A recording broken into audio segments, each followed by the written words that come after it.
Hello and welcome.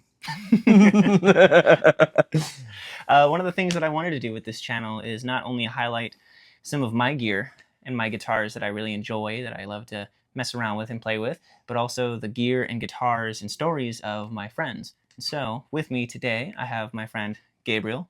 Hello there. We've known each other for such a long time that I can't even remember. Something like that. As it comes to gear, what you're seeing is what you get with Gabriel here. He is something of a virtuoso as it comes to the acoustic guitar specifically. So thought we'd just talk with Gabe and, I don't know, learn a little bit more. Gabe, what do you got with you today? So today I have with me probably my favorite. I've been consistently playing this one ever since I got it. Is the Taylor 324 CE Builder's Edition. Yeah. So, and in fact, they just discontinued making these. Oh, okay. Right on, right on. Yeah. What's something about this guitar that really drove you to it?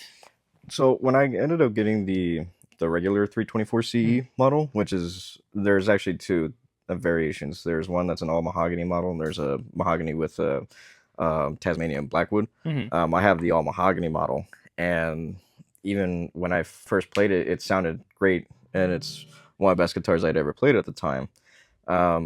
But what drove me to this one was that Taylor's philosophy with Builder's Editions at first, before they kind of changed it. I have my gripes with what they're doing, but one thing about it is that their philosophy was taking something from like a regular model from a series and then making it in a way that you wouldn't really be able to get it on a regular Taylor, and even in some cases not even be able to custom order it in that way, such as chamfered edges, the cutaway that's right here, that's the scoop, the extra scoop that's already in the scoop. Yeah. You know, so double scoop in here. And then the beveled armrest. There's one thing that it's very akin to what eventually becomes like hand-built guitars, like by master luthiers such as Jeff Jewett, Michael Greenfield, and Mario Beauregard. All guitar builders I've watched for the last 10 years or so.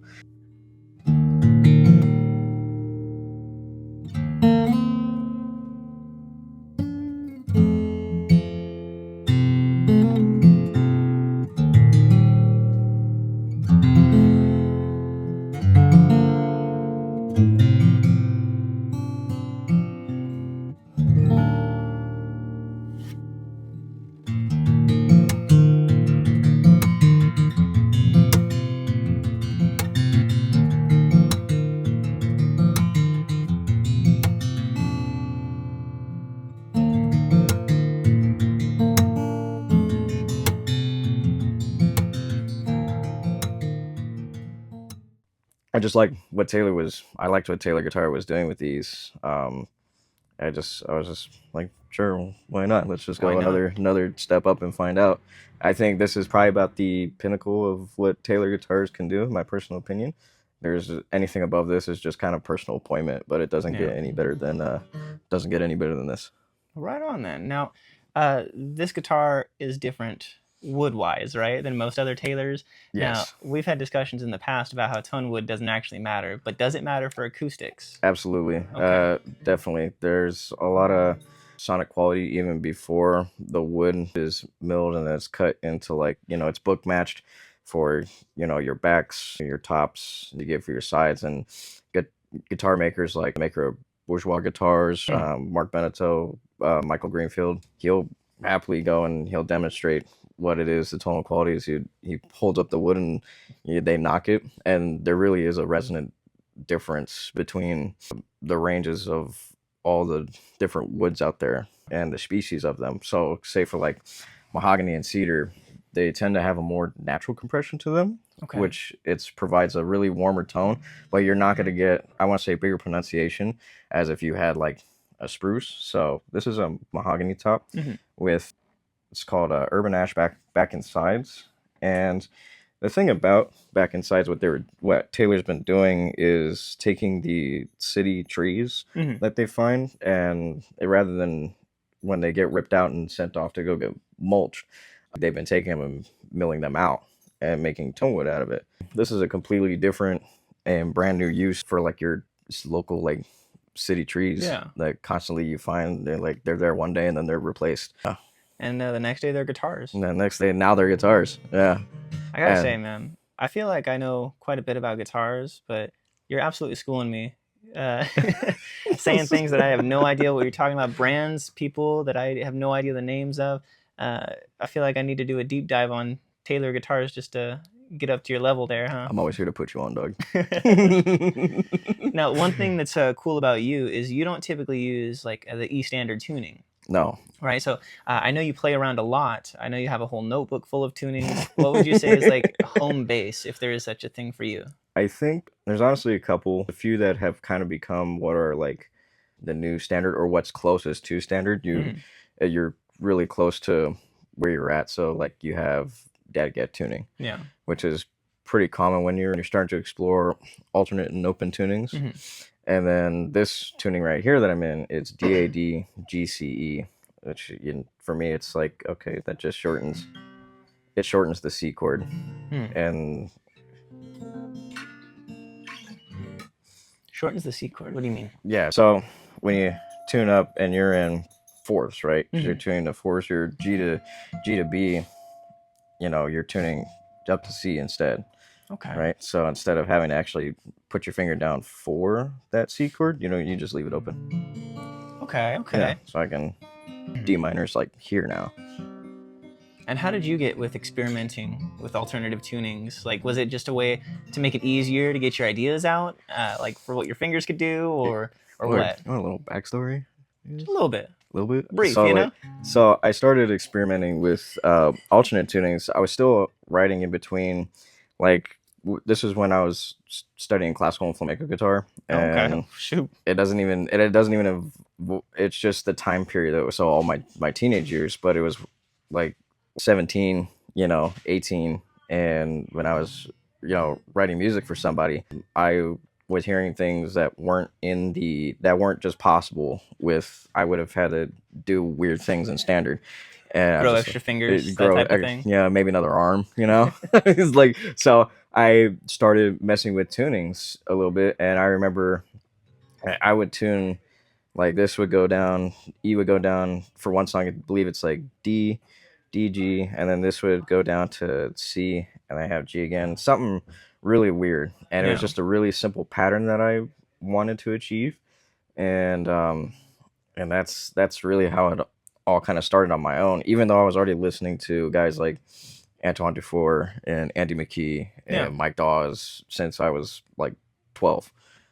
Okay, now they're Mike Dawes, all these folks, they're more acoustic centered, right? Yeah, so they're all modern acoustic fingerstyle guitar players, which was a style of playing really that was started kind of trailblazed by a guitar player named Michael Hedges. Yeah, and what he did with the guitar set a whole new level and precedence of what you can do with the acoustic, rather than your same type of like GC, A minor. Yeah, or all my favorite D, chords. Of course.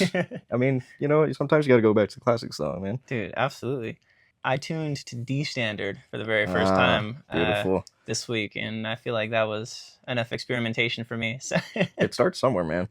Like I had started like when we were in school, dude. Like I was just trying to see how low my acoustics could go. I was like, dangerous game. Yeah, man. Like none of my guitars have, even before the alternate, they've never been in E standard, at least since you and I started playing together. Yeah. So yeah, since middle school, I have not been in E standard, at least just for me.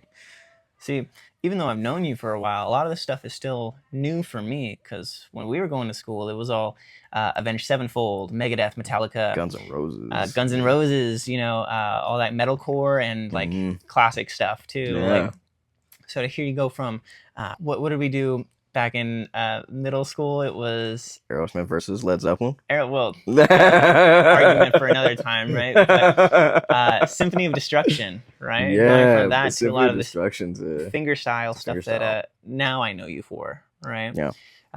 It's kind of jarring. People may not think, hey, this fits with this, but I know. I mean, you play what you play, right? It's funny, yeah, because it's like, especially when you still carry the look.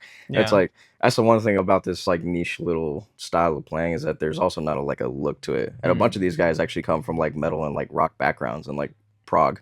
Yeah. A bunch of dudes that are like Dream Theater fans. You know, Well, who isn't, right? right? Exactly.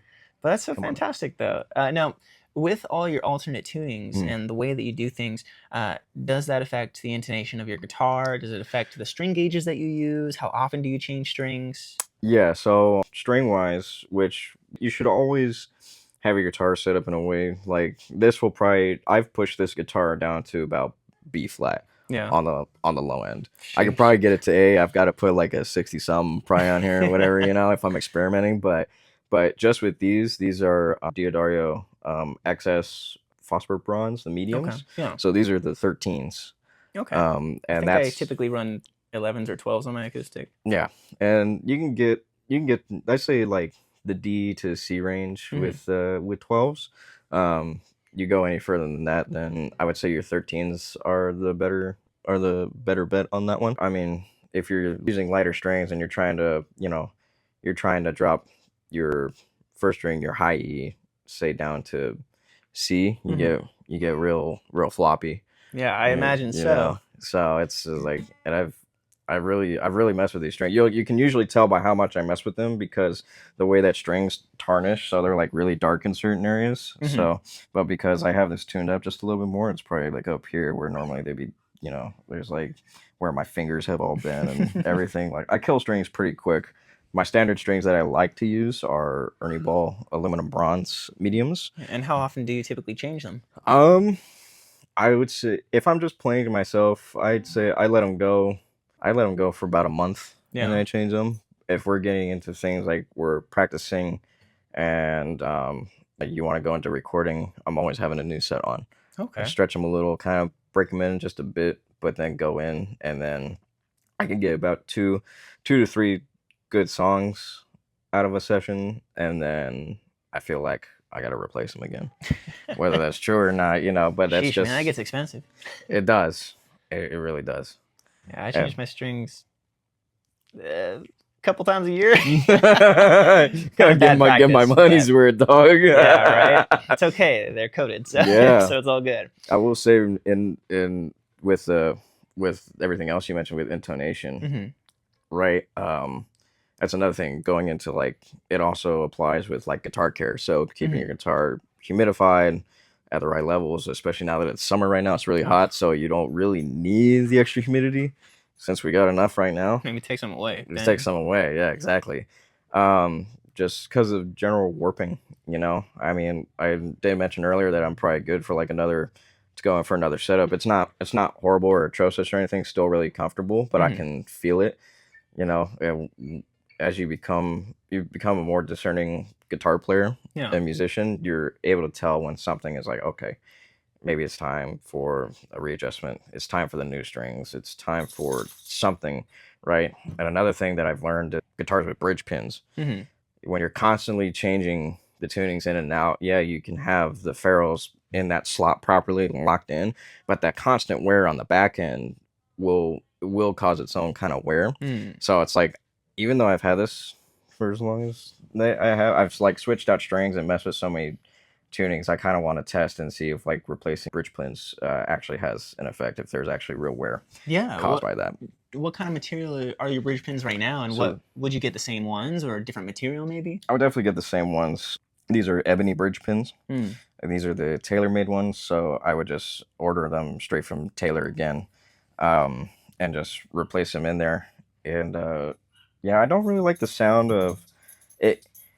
Sometimes it's such a minimal type of difference, but Hmm. it is noticeable, and then eventually it's just being picky, in my opinion. But I like ebony over say the plastic, Yeah. or even some people using like metal bridge pins in Hmm. their acoustics. I'm like, that's crazy. I think that sounds gross.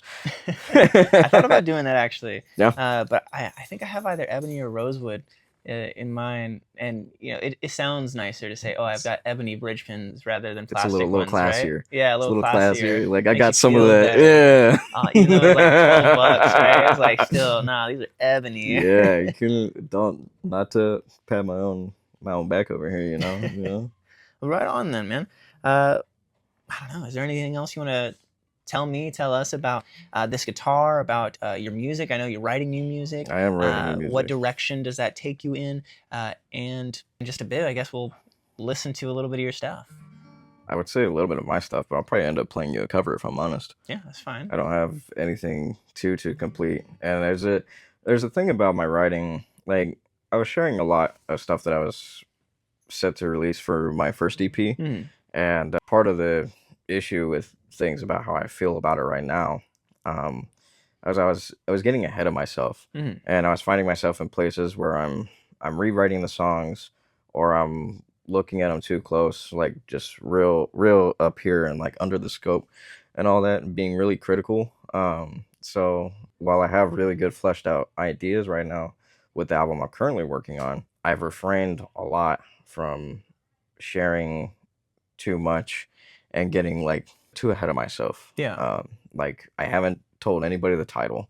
The title's not there yet. I've only maybe shared like one song name. I've only shared the song name the song that you and I are working on. Yeah. But that one's a completely different setup. It's not traditional. It's not the songs that I'm writing. It's our songs be kind of pieced together like a puzzle. Yeah, You know? I'm definitely taking your lead on that one. Yeah, dude. Hey man, it'll be cool. Still, it'll be fun. And yeah, the thing about modern fingerstyle is that when I talk about it to people, it's kind of exciting, and yet it feels, when you try and like explain it to them, it's like I'm envisioning in their heads, it's like, this sounds really convoluted what he's trying to explain, because they go, oh, so like some people like, is it like classical guitar? And I'm like, no, it's like something to take inspiration from, or like it's not a genre to play, it's a style of playing that you could implement different genres if you want. So another fingerstyle guitar player from here in California, he's from Northern California, his name is Adrian Blue, and he's got a real heavy metal inspired, like there's like a trap music type vibe in there. Okay. Very like, there's also an electronic type feel in some of his songs, and I'm like, that's really cool. And like I might have to look it up then, because that doesn't sound like it fits, Yeah, no, but it works. I mean, like he also just got his new collaboration guitar with Ferk Guitars, a Czech Republic brand that they have factory made guitars, but I would say those are the step up from Taylor's. Yeah, those are the ones you said were like 10 grand, 15 grand. No. Like if you custom order one, they go by their series go by a color series, so they have like the green model, blue, yellow, violet, red, or purple red, and then you can have your custom order, which is a rainbow Ferk, and that's your selections, your appointments. And usually when you order those guitars, you gotta wait for them, but I mean the wait's worth it, because I've played a couple, I played a couple around, and man, yeah, they sound awesome. And then probably when people say that I've heard that I've played a Ferk and I end up buying a Taylor, they're like, why didn't you just buy the Ferk? And I'm like, but the Taylor was still cool. Like, Taylor was still cool, absolutely. Yeah, but I think I posted a video about the $5,000 Taylor, or like some of the more expensive ones, and I've gone on my rants of, I won't spend that money on a Taylor. Like, don't do it. Shoot, man, my guitar was like $400, and I threw my own like system in there, the LR bags. So I think in total it was like $700, maybe. It increased the property value. Right? It's so good. But then again, I'm not doing what you're doing, right? I plug it in and I run through a compressor. I run through like reverbs and stuff like that, and maybe even EQ, and just drum chords on a Sunday morning, right? So it's definitely a different ballpark, different field than what you're accomplishing with your guitars. So yeah, that's super cool. How many guitars do you have? How many acoustics do you have? Acoustics? I'm definitely majority acoustic. There's the 324C, the regular one, and I have a 1972 EF360 Takamine, which was from a cease and desist era with Martin, because on their headstock logo. Yeah, that's an awesome guitar. I've had that thing with like a new nut replaced, and like it does need some TLC because it's an older guitar, but it still plays really well. And I have two classicals. Shoot, I have the Yamaha, the Epiphone. I would say acoustic wise, I'm close to like 10 acoustics. I mean, I would have two more if I didn't sell them. It was another Takamine. It was an Alcoa model, and then for a time I had the Sinister Gates acoustic signature. Sheesh. Yeah. So you tying it all back into the middle school music, right? Yep. But out of all of them, would you say this is the one, like, this is your workhorse? For sure, Okay. 100%. This one, it's between this one. I would put three. This one, number one for sure, just because I'm always gravitated to it. The standard 324 CE, and then the Yamaha, dude. Dude, easy. Yamaha sounds kind of fantastic. Their acoustic Dude, guitars, I think, are well the, above what oh, they absolutely. sound a lot better than they cost typically. You Especially know? when they came out with the trans acoustic models. Yeah. Yeah, those are pretty cool. Well, hey man, as we're wrapping this up, give the people, say, 3 artists to listen to if they want to get in the mind of Gabriel here. What 3 artists should they listen to? Shoot, would you What want? inspires you? You know? Well, can I give you like 2 lists, 1 fingerstyle guys? But like I've got Okay. because 2 lists, 3 each. Yeah, Okay. 3 each. All right, cool. So if we're going with just fingerstyle guitar, right? The 3 I would list are going to be Antoine Dufour, Mike Dawes, Mhm. and shoot, and Andy McKee. Andy McKee. Okay. There's a lot of them. It's Hard to narrow it down. hard to narrow it down for sure. But if you start there, you're gonna find the rest for sure. And then going into like where I fell in love with music, it's going to be Hans Zimmer. Shoot, what Yeah, a choice. yeah, man. Metallica, always. Easy.